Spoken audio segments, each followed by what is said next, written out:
The following will describe the do's and don'ts of the weekly calendar planning activity administration. This video should be used in conjunction with the WCPA manual and follows parts 1 and 2 of this training series. It is assumed that you have viewed these materials prior to viewing this video. This video will show incorrect scenarios of WCPA administration for critique and analysis. The 3 scenarios include the initial instructions, performance during the task, and the after-task interview and rating scale. Each scenario will be followed by an opportunity to pause, critique, and discuss. Correct answers are then identified and do's and don'ts are described. Observe the following administration scenario, then pause the video and identify any errors or suggestions you would provide to the examiner. So this activity involves entering this list of appointments into this blank calendar. You can enter the appointments in any order that you'd like, but you have to make sure you enter the entire appointment. You also must mark the entire time that's needed for each appointment. It's more important for you to be accurate than to go too fast, and you also need to remember to follow some rules. So the rules are that once you've entered an appointment into the calendar, you can't cross it out. I also don't want you to schedule any appointments on Wednesday. In addition, you need to keep track of the time and remember to tell me when it's 2:26. I'm also going to ask you some questions during the activity that have nothing to do with it. Just ignore me. Don't answer any of my questions. And finally, the last rule is to remember to tell me when you're finished with the activity. We'll keep the directions and rules right here so you can look at them whenever you'd like. And once we begin, I can't answer any questions from you. Do you have any questions? No.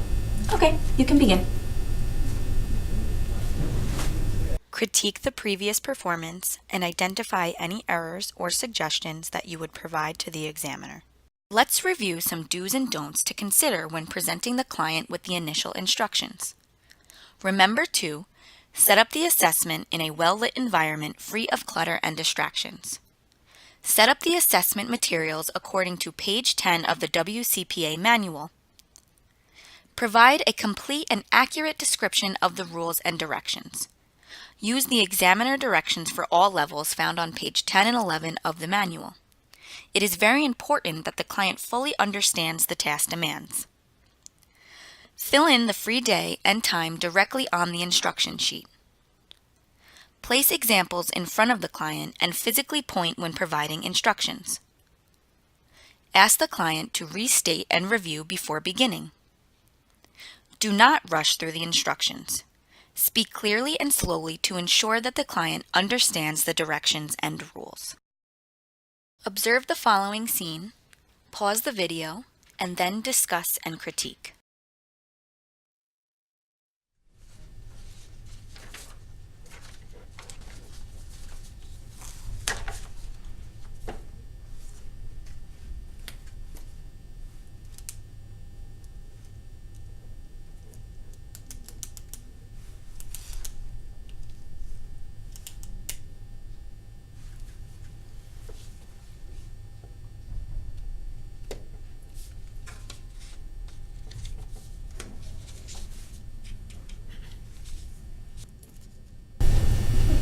Do you have any pets? Yeah, I have 2 dogs. There's Molly, who's 3, and Sam, who's 2. Do you have any pets? Yes, I have a dog and a cat. Oh, what are the names? My dog's name is Duke and my cat's name is Shadow. I'm allergic to cats. Oh, that's too bad.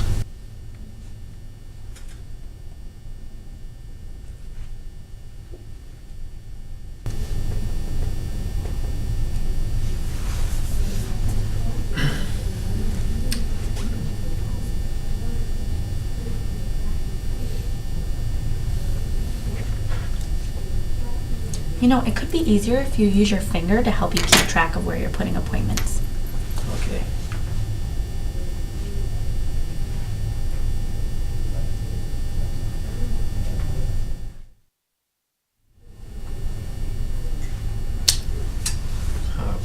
Man, I made a mistake.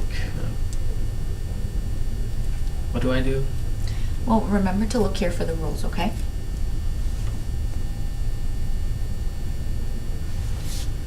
Why is Sunday and Saturday backward, mixed up? Is this supposed to be like this? You don't have to worry about that.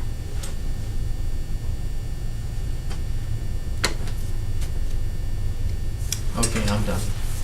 Okay.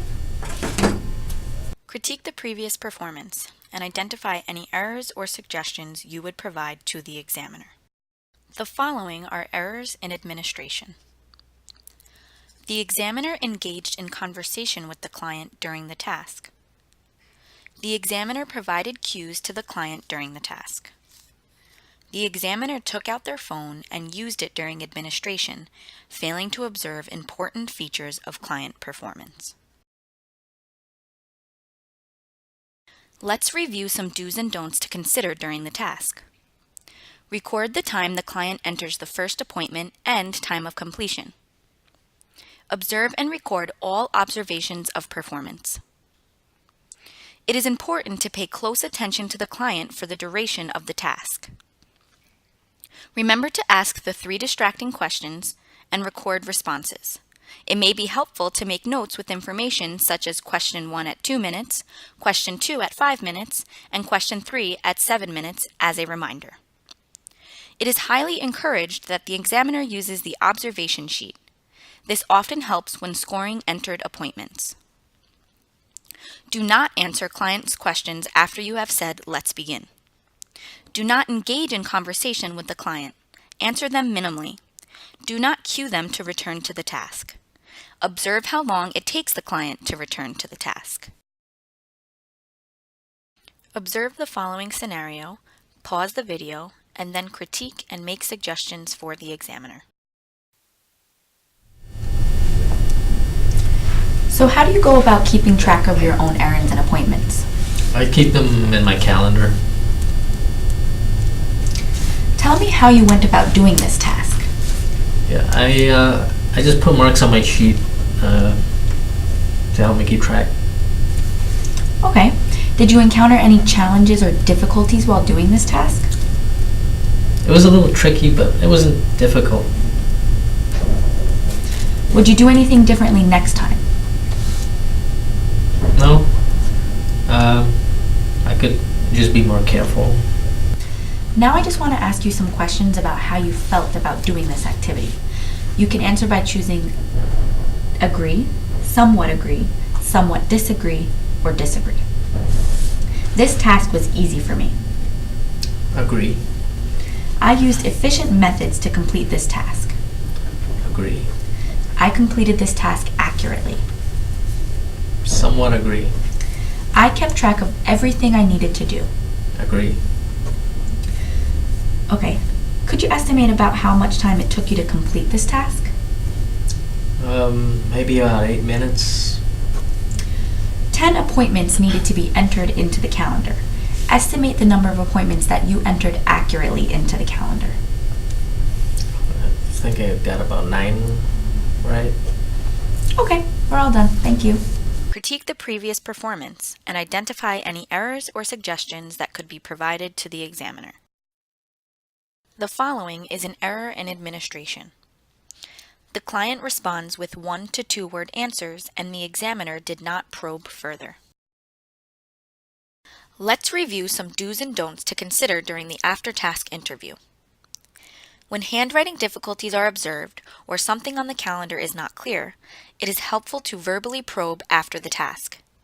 If writing is illegible or difficult to understand, the examiner may ask the client to verbally state what they meant. Probe responses in a non-threatening and comprehensive manner. If possible, instruct the client to fill out the self-rating form themselves. Do not rush through the after-task interview. This provides valuable information about a client's reasoning and perspective. For more information on the WCPA, please visit multicontext.net. Please view the WCPA Part 4 Correct Administration Procedures Training video for a full demonstration of the weekly calendar planning activity. This concludes the WCPA Part 3 Administration Do's and Don'ts Training video. A special thanks to the Mercy College Media Studies program and Professor Louis Grasso for their assistance and support with this project. This was a collaborative effort that involved many different students and professionals, and we appreciate the support we received from the Media Studies program at Mercy College.